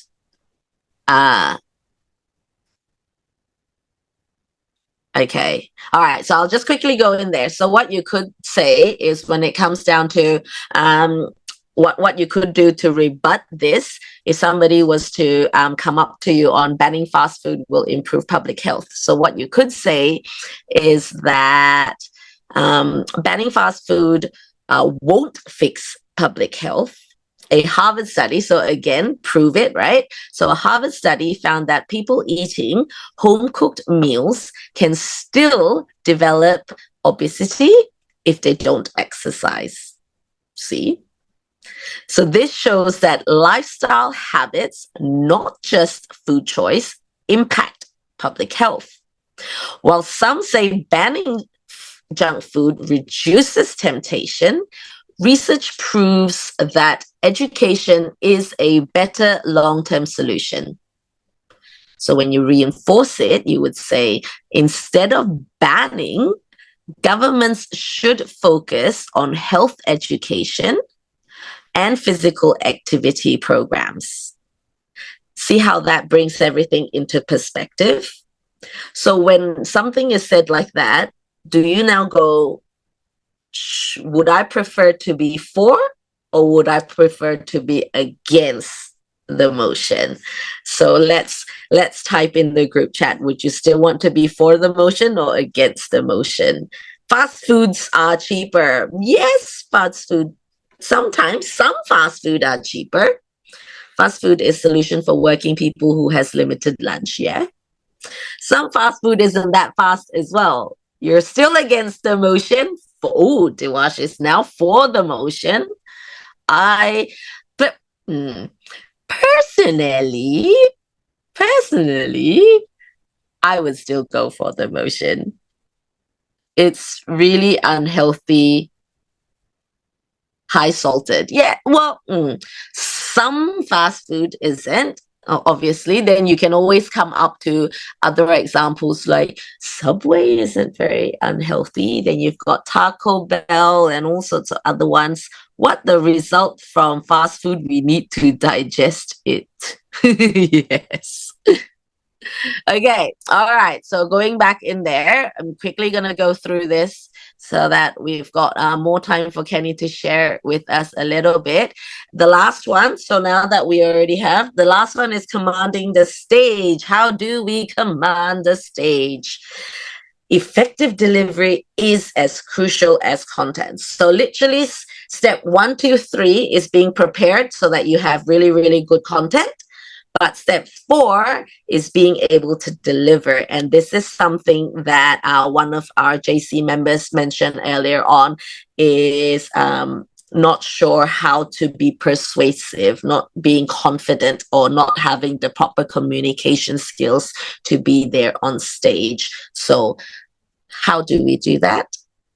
We can maybe, I'll quickly go through this, but some of the important ones is you need to make sure you have vocal variety. So when I say vocal variety, I mean that you can have highs, you can have lows, you can have fast, you can have slows. So it really depends on what you're actually saying. If you're saying something that's super exciting, then you want to maybe increase that, make it a little bit high, a little bit faster. If you're trying to say something that's really serious, then you want to slow it down a little bit and maybe lower the tone a bit more. So it really, really depends on what you're saying, but match it with vocal variety, have some of a mixture of this, and then you'll be on point there. All right, and use persuasive language. So persuasive language could be when you're giving facts, you're being a little bit more. It's like, do you not believe that? And then says, we've got proof. So make sure that anything that you say, you've got backup and you've got an example, and that will help you when it comes down to persuading. And then being confident, even if you don't really know what you're saying, if you're standing up on stage and you just exude confidence, it will give you additional points. I'm not saying you'll give you a lot because content is quite important, but at least you'll get additional points for being confident. And at the end of the day, if you could match content and you can match confidence, you'll be able to own that stage. All right. So again, I want to give a quick recap what the formula is for debate domination, because that's what the topic of our workshop is today, is how to dominate and master the art. Is prepare like a pro, argue with structure, rebut with power, and command the stage. So it's park. Okay. All right, so very quickly to go through the rules, because a lot of you guys mentioned on earlier on as well that you don't know what the rules are. Enjoy. Oh, thank you very much, Sanjay. Hopefully we'll be able to catch up with you another time. All right. So if you haven't seen this before, make sure you download it. All you need to do is you can go on jci.cc, or some of you guys are using JVC, but all you need to do is go to the library, go to programs, and then download it from the debating, and then you'll see the toolkit there, and read through it thoroughly and understand it really, really well. And if there's any part of it you're unclear of, you can ask your national officer, or you can just send me a message, and I'm sure I'll be able to assist. But this is the most important to know, is the speaking structure and the time when it comes down to it. Team captain goes first, for, then against. Then the first speaker would go for and against, but they get 3 minutes, whereas team captain only gets 2 minutes. And then the second speaker would go for and against, and then the team captain against would go first, and then the for would wrap up the final. And this is because we use the British parliamentary debate system, where the proposition team, which is the for, will always provide the final word. Okay. If you have any questions regarding the structure, please unmute and ask. But if you're good with the structure, just click 1 in the group chat, and I'll quickly go through to the next slide. Excellent. Yeah. So the structure is very, very easy. I don't want to spend too much time on there, because you can get that online as well. So what it is that you need to know, these are the most important rules. I've just summarized everything very quickly, because the toolkit itself is quite self-explanatory. The motions and the draws. So we mentioned it earlier on, you're going to get your motions 30 days in advance, and then it's most probably 8, because 8 is the standard. And then the draws are done 15 minutes before for preliminary rounds, but in the final round, you get 30 minutes to prepare. Okay. Points of information. This is something that's very, very important. It's used to cut somebody off. How do you raise it? There's always skills on how you do it, what type of questions you want to ask. All you need to do is pay attention to the other people talking, know your points, and if they're not touching on their points, then you can always POI them on that as well. And when you POI somebody, or when you accept a POI, you can get additional points. All right. Timeout. This is something that a lot of teams do not use, but each team for and against gets a timeout, and it's a 60 minutes. So it's free 60 minutes, and try to always use it at the end of your close up. So just before the team captain does its summary, you want to take this time out so that you can speak to your members, your teammates, and then come up with a nice strong closing. Timekeeping. This is literally 3 points.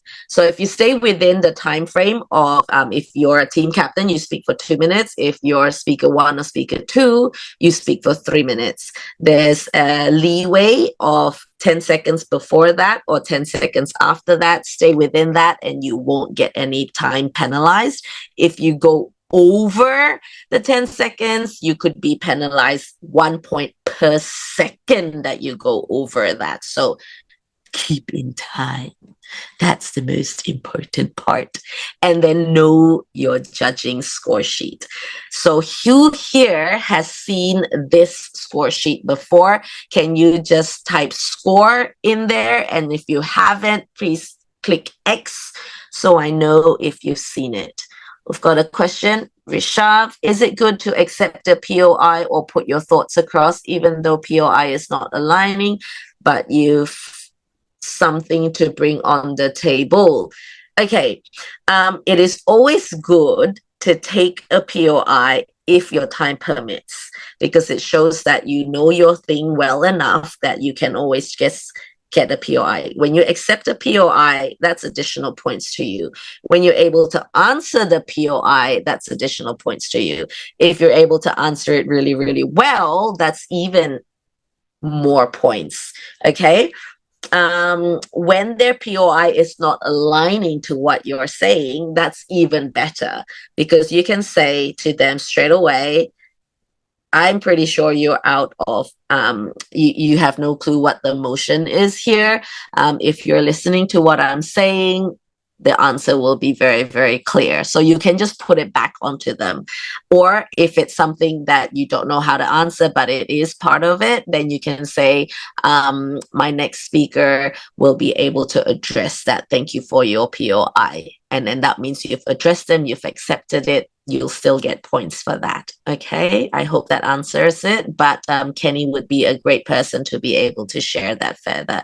All right, so if you have seen the score sheets before, can you type S in the group chat? And if you haven't, type X, so I know who has and who has not here, because nobody's answered me. So I would say if you guys haven't seen it before, okay, because if everyone have seen it, then you guys had no. Okay, all right. Please download the toolkit from the JCI library, because the score sheet is on the very, very last page of the toolkit. Now, how you build your debate and how you score your debate is literally based on this score sheet. So if you build around this, you can maximize your scoring. So definition gives you 20 points. Content is 20 points. Debating skills, how you present, that's 20 points. Timekeeping, that's 3 points if you stay within the time frame.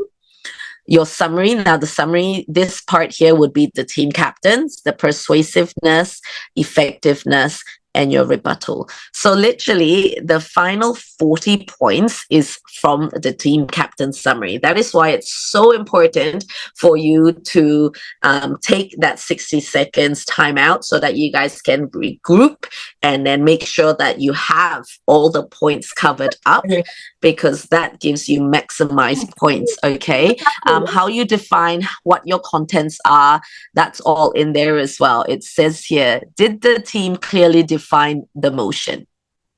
Did they show knowledge about the motion? Was the strategy for arguing the motion clear? You see? So these are the things when we mentioned earlier on, it's like, know your strategy, right? So what's the strategy? Park. Remember, park, use that. Okay, so what's your content? So did the team communicate the motion logically? Did they demonstrate knowledge of the subject and provide technical information? So again, if you use park, you'd be able to get the information and you're able to relay that a lot easier. So debating skills is literally that this is all the verbal ones, most probably, and also the non-verbal. So how do you actually relay the information? Are you able to speak it clearly, deliver it clearly? Do you use good intonation? Do you also bring in some humor? Because if you bring in humor as well, make it fun a little bit, and then you're able to argue with the other party as well, that gives you extra points. So the max time you have is, yes, that's right, it's an extra 10 seconds. Do we have free? So when you see the red light, you have 10 seconds. So wrap it up really, really. Some people, what they do is they see the red light and they just say, and the motion is, and that's it. So because you don't want to be penalized points. And then teamwork. So when you relate each other, you said my previous speaker or the team captain stated earlier on, and then you bring it up, and then the next speaker, our next speaker will speak about. So you're working as a team. There's a coloration on each other that will give you additional points as well. All right. So how you would do on the score sheets, and it really comes down to practice. But the most important thing is know and understand this, read it really, really, really well. And then you'll be able to present a lot easier, and you'll be able to maximize your points. Okay. At the end of the day, it's all about points. All right. So this one here, I've got a few true and false questions I want to ask you. So if you say true, you can just type T. If it's false, you can just type F.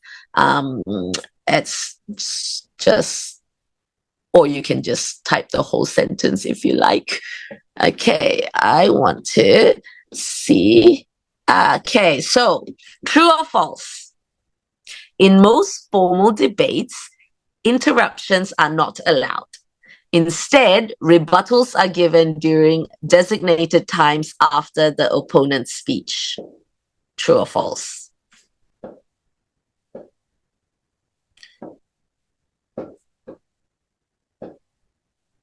I will ask the questions again. Yes, that is correct.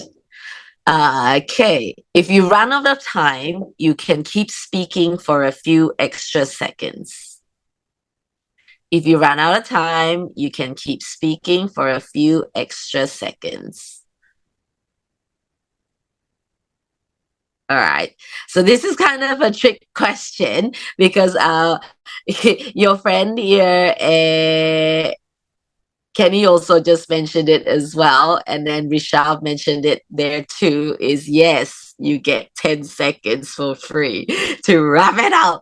But you want to just make sure you don't go over that 10 seconds. Yes, that's correct. Well done. And then can you use true or false? Personal attacks strengthen your argument.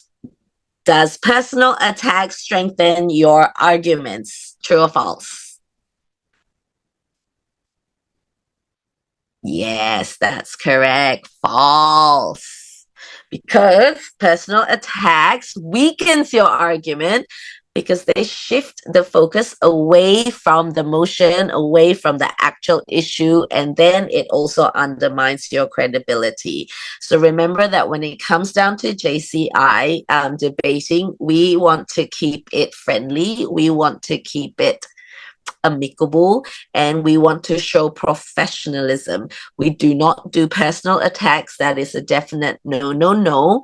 What we are attacking is their the facts and the figures and what it is that they're trying to relate to us. But I believe on content, yes, you can. That's what rebuttals is. You want to rebut on their content. You says, no, that information is incorrect. What proof do you have from what you just said? All right. So yes, that's correct. So one more question. You can win without the strongest argument if your delivery is excellent. True or false? You can win without the strongest argument if your delivery is excellent. Oh, we've got two types of answers. We've got some people say true, some people says false. Okay, so the right answer is actually true. So while a strong argument is crucial, right? It is crucial. We do agree. But when it comes down to delivery, it plays a huge role on convincing. So at the end of the day, JCI debating is all about persuasiveness. How do you persuade? How do you convince the judges that what you're saying is correct, or how you deliver it? So even though your content may not be that great, but the way that you deliver it, you can persuade the other people that what you're saying is correct. Because if you prove, even if you were to present of a weaker argument, right? So that's what we were saying is your content's not that great, but you're able to deliver it great or excellently, you do have a higher chance to win. But of course, if the other party has great content and they too deliver really, really well, then yeah. Obviously, if you've got content and delivery on the pass, that's a win-win factor for everybody. I think we need to include contents and arguments. Yes, that is correct, Prakesh. Well done. Okay, well, that pretty much brings me to the end of my section. Oh man, I want to share my screen again so I can Okay, here we go. Okay, so this is the most important part here is you want to make sure that you know the rules well. And I know that I only went through it very, very briefly, but if you do have further questions, you can ask Kenny, who's speaking next, or we can just send a message to JCI Nepal and they can always extend the questions across to us. But when you know the rules well, you'll be able to avoid also all the mistakes. Okay, because mistakes can be super, super costly. Go over time, cut points. Don't take POIs, cut points. Don't dress appropriately when you go on stage. They may not cut you points, but you won't be looked upon favorably. So there's a lot of things to consider when you're up on stage. So this brings me to, again, a little bit of a typo in there. Our guest speaker for tonight is Kenny Lee, our JCI World Congress Debate Champion from 2018. Thank you so much for joining us and sharing with us a little bit about your experience. Over to you, Kenny. All right, thank you very much, Bernice. I just learned how to greet in Nepal. Please correct me if I'm wrong. If I'm not mistaken, is Namaskar. Yeah, please tell me if I greet you correctly. Namaskar or Namaste? What's the difference, huh? You just Google. Yeah, I mean the best part is about always Google. All right, Namaskar. All right. Yeah, I just learned because you see, Malaysia is a multiracial country, and we do have Indians in Malaysia. So we usually we greet by Namaste, but just now I actually go and do some research, and I found out that in Nepal, Namaskar, we can use Namaskar or you Namaste. But of course, please forgive me. Yes, please forgive me if I use it wrongly. Okay, but I hope I greet you correctly. All right. Now, I think is Bernice actually covered most of the part about English JCI debating. Okay, so there are some tips that I can share with you. All right, if you wanted to send a team to ASPAC. Now, just now, I remember Bernice actually asked the questions. Why do you want to join the contest? All right.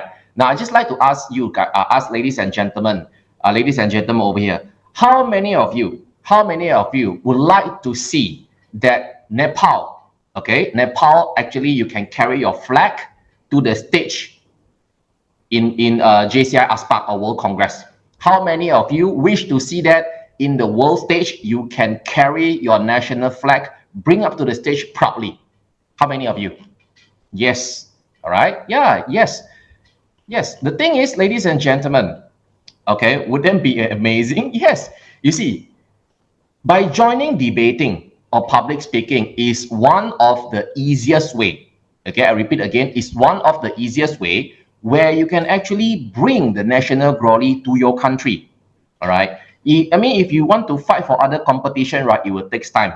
However, if you take part in public speaking or you take part in debating, right, it is the easiest part and the most cost-effective way that you can actually bring the national glory to your country. Now, I actually also realized that some of you actually asked, so does accent play a part on winning the contest? I would say yes and no. All right. Now, the reason why I say yes and no is if today you know that today when you speak in English that your English comes with an accent, right? Okay, try to speak slower. Because ultimately what we wanted to do is to make sure our judges understand what we are talking about. When it comes to debating, ladies and gentlemen, our goal is not to win our opponent, because your opponent will never admit that they are defeated by you. So in order to win a debating contest, right, our job is very simple. We need to convince the judges. Okay, I repeat again. To win a debating contest, we need to convince the judges. As long as the judges are being convinced, then you stand a winning chance. Now, I know that in the past, JCI Nepal never sent a team before. So what you can do, okay, here are some tips for you how to kickstart faster. Number one, go through the rules and regulation. Just now, Bernice already keep on highlighting the rules and regulation, all right? You need to go through the rules and regulations so that you know what are the do and what are the don'ts, okay? At least, the first thing first, at least you don't step on the mind. Because if you step on the mind, that's where you are losing mark. This is number one. Number two, I believe a lot of you, you never watched before how does an English debate in JCI looks like. Just go to Google or just go to YouTube, key in JCI debate. Okay, go to YouTube, key in JCI debate, and try to observe how a JCI debate contest is being conducted. All right. What I'm going to share you here is a video that taken back in 2018 when my team are having the World English Debate Final with Syria. All right. So you can have a look. You can have a look on it so that you have a clearer idea on how is a JCI English debate works. All right. Of course, other than the video that I just sent to you, you just go to YouTube, you key in JCI debate, you can find a lot more. Please spend time, watch the video over and over again so that you have a clear idea how does a JCI debate works. Right. That is very important. And the third thing, right, is you just need to do research. Now, I know ChatGPT is a very useful tool, but trust me, when it comes to debate, right, it's always about the battle of knowledge. How much knowledge that you know about the motion, it will determine your victory.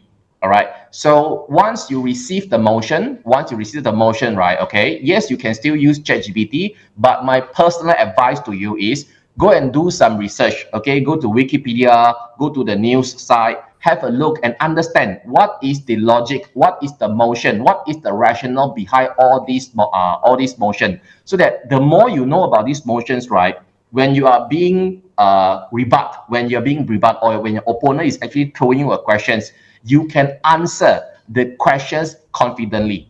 You can only do that provided you know about the rationale of the motion. All right, this is something that I can tell you. And the last thing, ladies and gentlemen, okay, I still remember back in 2018, our final, the year that JCI Malaysia won the world champion. During the final, we were facing Syria, and during the semi-final, we were facing United Kingdom. Okay, English is their mother tongue. As a Malaysian Chinese, I can tell you frankly, English is not my mother tongue. And even until today, I still can't speak English properly. But the reason why we can actually beat United Kingdom, okay, beat the England team in semi-final is because we synchronize our message. Okay, so a debate, something different between debate and public speaking is you need to make sure that three of you inside your debating team, when you are delivering your message, right, you deliver consistently. All right. And yeah, I think the one last tip that I can share with you, this is a tip where I actually share with all the teams, right, is that you need to memorize JCI crit. The reason is the reason why you need to memorize JCI crit, right, is that if today you can actually add in one or two crit inside your argument, okay, then you stand a higher chance to win because the judges are usually from JCI background. So if you know how to blend in JCI crit into your argument or message, then you tend to stand a higher chance to win the contest. If you want me to coach you or train you, right, there's a lot more that I need to cover, but due to time constraint, I can't go too much. So that's why, I just give you some tips over here. Now, before I hand it over to Bernice, all right, any questions that you'd like to ask regarding English, JCI English debate? If you have questions, feel free to type in the chat box so that I can have a look. Now, I would like to ask about the use of cue card while you're putting across your thought when it's your turn. Can you shed a light on this? All right, when you talk about the cue card, right, I think you asked a very valid questions, yeah? Okay. Basically, cue card, put across your thoughts. How can you share? Okay. Just first thing first, always prepare enough cue card. Okay, now cue card is very useful on two parts. Number one is that when you are actually writing down your points, when you are presenting your argument, number one. Number two is when you wanted to POI your opponent. Now, there are times, right, when you wanted to POI, your opponent has the right to reject your POI. So what you can do is you just pass the question, which you already written in the cue card, right? You pass it, okay, you pass it to your teammate, all right? Or another thing that you can do is, you know that probably you are not good in listening to the point and write down the questions. So what you can do is you can get your teammate to write down the question and pass it to you so that you can take turn to POI. Now, one of the tricks, right, to make your opponents freak out is that you take turn to POI. Okay, throughout the whole presentation, maybe captain POI first, followed by first speaker, then the second speaker. But when you're doing this, right, you will be interrupting the flow, which you will actually, in a way, make your opponent's flow a bit stuck when they are presenting their points. All right, I hope I did answer you. All right, okay, so how is World Congress different from ASPAC Debate Championship? Actually, both of these contests, they are using the same rules and regulation. The only difference is ASPAC is an area championship, and World Congress is a world championship. Yeah, so that's why if you won in World Congress, you can literally claim yourself as a world champion. All right. Now over here, does the excessive use of cue card discount you from getting more points? No, no. As long you can use as much cue card as you want, okay. Provided the cue card, right? Okay, in a way, let me rephrase it. You can use cue card, okay, as many cue cards as you want, okay, as long as you are not using mobile device. Because when you go up to the stage, if you bring along a mobile device, then there is a chance the session chair might ask you to keep the phone, all right? Because if you bring your mobile phone on the stage, right, okay, yeah, there is a chance that the judge or the session chair might suspect that you might do some further research while you're on the stage. All right, so yeah, just bring as many cue cards as you want. All right. Okay, so any more questions? I know I shared a little because due to time constraint, I can't really share too much. But I think if you want to know more, just throw me any question. Just throw me any questions, and then I will just answer your questions. So from there, you can get more information that you want. Any more questions? The rules are no electric device on the podium or table. Yes, correct. All right. Yeah. So another things. One way to increase your winning chance, right, is to wear a uniform, so that you show your unity on the stage. Bernice, can you? Yeah. You see, ladies and gentlemen, if you look at the photo, right, okay, we are actually wearing our Malaysian traditional costume, which we call batik. Okay, you look at it, the one on the top, the photo on the top, we are actually wearing the blue shirt inside that is called batik. And then the photo on the lower left, we are also wearing the batik. So this is how you can show unity. Now, there is no clear rule saying that if you wear uniform, you earn more points.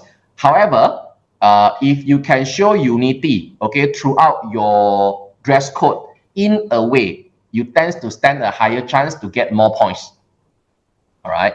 Okay. How does it work in Malaysia? The Malaysia team select from all the debaters from different chapter or single chapter? Okay, it's a very good question. So in Malaysia, how we choose is very simple. Now, every year in Malaysia, we have actually 5 areas. JCI Malaysia, we have 5 areas within JCI Malaysia. So every year, every April or May, each area we will have our own area convention. And inside the area convention, that's where we'll be having our English debate. So when we have the team, so after the area convention, meaning to say we will have total of 5 area champion team, and then these 5 area champion team, right, they will compete in national convention, which usually take place on October, and then these 5 teams, they will fight for the national championship. So the winning team, okay, not only they will become national champion, they will be also given mandate to represent Malaysia, JCI Malaysia, to take part in ASPAC. All right. So I hope I answer your question. Wait, okay, non-verbal. Can we use our national dress? Yeah, can. Yes. Be proud of your national dress. Be proud of your national costume. Just wear it proudly and tell people you are from Nepal. Just wear it. All right. Okay. So any more questions? Come. If there's one more last question, I'll just answer the question and then just pass it back to Bernice. Any more questions? Yeah. Wait. Can we share our personal experience to sound relatable? Yes. Yes. Okay. Now, this is how you can actually structure your argument. While in debating, we are always focusing. We always emphasize that you need to show facts and figure to support your argument.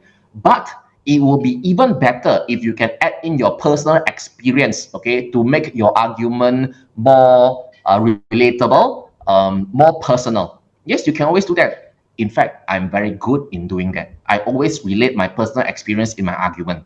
And that's where I think one of the key secret that I win the championship. All right. So thank you very much, Rishabh. I think you've been very supportive. So I think due to time constraint, I won't be able to answer more. But of course, if you have any more questions, you can always pass the questions to your national officer. And myself and Bernice, right, will do our very best to help you to equip yourself with more knowledge about JCI English debate. All right. So thank you very much for inviting me to share this. And I hand it over to Bernice. Thank you very much, Kenny, for sharing that, and then giving a bit of a sharing in regards to what it's like to be competing on stage in Asia Pacific as well as World Congress. Thank you again, Rishabh, for the questions and being active in our group chat. I would like to say that's pretty much the end as well from my side. I hope that the little sharing that we're able to give is able to impart some knowledge, some motivation, and inspire JCI Nepal members and anyone else who is joining here to be able to join and participate. Just jump into the whole debating thing. If you haven't debated ever, take this opportunity to give it a try, because once you're in there, it's a totally different world and you learn so many things and make so many friends from all over the world. And yes, another open Q&A session for Bernice as well. Okay, I thought you had all the questions for Kenny already. No more Q&A for Bernice. All right, any questions for Bernice? I can always say, Kenny, answer. See, no questions from Bernice. Everyone's already got their questions. But yes, just a last reminder is the most important is remember park and remember spear, and these two will literally guide you throughout your whole JCI journey. There's always like the non-verbals, dressing up, being able to articulate your words, being able to deliver, paying eye contact. These are all just additional side bits, but the most important part is being prepared and plan your structure really, really well. Okay, so if there's no further questions, I'll pass it back to MC or Binish. Thank you so much for having myself as well as allowing Kenny to speak as well on my behalf and sharing a little bit. And we hope that on behalf of JCI Malaysia, thank you JCI Nepal for extending the invitation for us to share and grow linguistics when it comes down to JCI. Thank you. Thank you, Bernice and Kenny, for amazing session. And Kenny was a surprise for us because we didn't know that. So I was talking with my friend Isaac Tan. Yeah. So you said that he's going to ASPAC for debating. So he's having sparring tomorrow. Debate sparring. So he's a debater. So he's sending you both warm regards from Malaysia. Oh, thank you. Yeah. Yeah, So we speak regularly with him. yeah, so Malaysia has a quite strong debating culture and team. So we are just learning in Mm. our country. So yeah, I think the session was very, very good. And yeah, thank you very much once again. So I think without much further ado, so it's already been 2 hours and 18 Mm. minutes. So yeah, if there's no any quick Q&A, we'll just continue. I will display our certificates to you all. So I'll share my screen. Sanjay has left because of the urgency. So this is the certificate for Sanjay. Certificate of appreciation. The certificate is presented to Sanjay R for your valuable contribution in sharing your experience as a resource speaker during the webinar Master the Art of Winning Your Ultimate Guide to Winning Debates and Public Speaking Championship organized by JCI Nepal, held on the 2nd April 2025 via Zoom. So this is for Sanjay and another one for Bernice. So thank you very much. Thank you. And another one for Kenny as well because yeah, he has also contributed. Ah. Yeah, so we'll be Thank sending you. Thank you. we'll be sending the certificates as well. And now in the end we are 39 people who are really passionate about hearing about debating and public speaking and give they are with us. So thank you everybody who is with us till the end. So we'll take a group picture in the end. So I just request everybody to turn on the cameras so that I can take a picture. I'm glad you enjoyed the little bonus that we gave. And I thank you, Kenny, for being available to share. I actually invited all three speakers, all three of our main debaters. But unfortunately, Joe is traveling at the moment, and Skylar wasn't available because he's got another session on. So luckily, Kenny's available and made time for us tonight. Please wait a moment and please smile a bit and then say cheese. Cheese. Yeah. Wait a moment. Once again. Uh, I think we'll have a good debating team this year. Everybody is Beautiful too team. enthusiastic as well. So we might need lots of help from you guys. Kenny is a very experienced coach. Yeah, Bernice is a good coach also. Bernice concentrates on training only.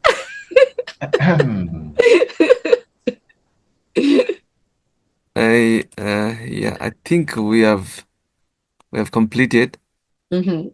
Yeah, so yeah, it's that's all from our side, and thank you all once again to everybody who is with us till the end.